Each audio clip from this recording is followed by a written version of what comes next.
So if you see a word flush appear on the screen, you need to flush your coffee machine. So I'm going to show you how this is done. First of all, just remove the puck. That's the easiest thing to do. And the next thing to do is to remove the water tank. You drain it. And when you've done that, you can remove the filter. Pull it out. It should be quite straightforward. And I'm using citric acid. 1 tablespoon should be sufficient, and I'm boiling the water so I can dissolve the citric acid. And then I'm going to just mix it, and after that I'm adding some cold water. I don't really want boiling water going into the coffee machine.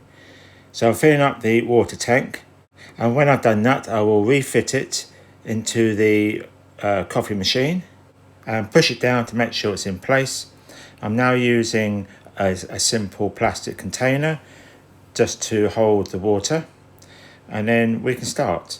The next thing to do is to press the menu button, and then you then press the single cup button and it will go into progress.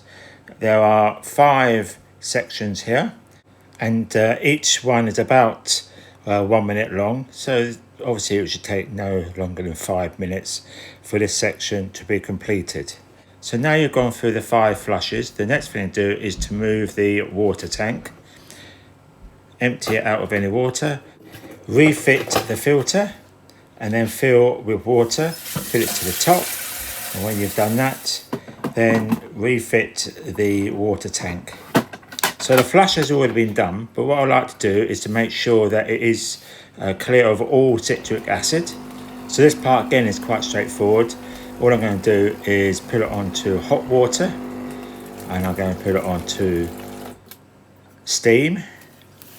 And when I've done that, I will be using the 1 and 2 cup buttons so we can clean it all out. When I'm happy that's all been done, that will then be okay for the next 3 or 4 months before I need to do it again. So thank you for watching.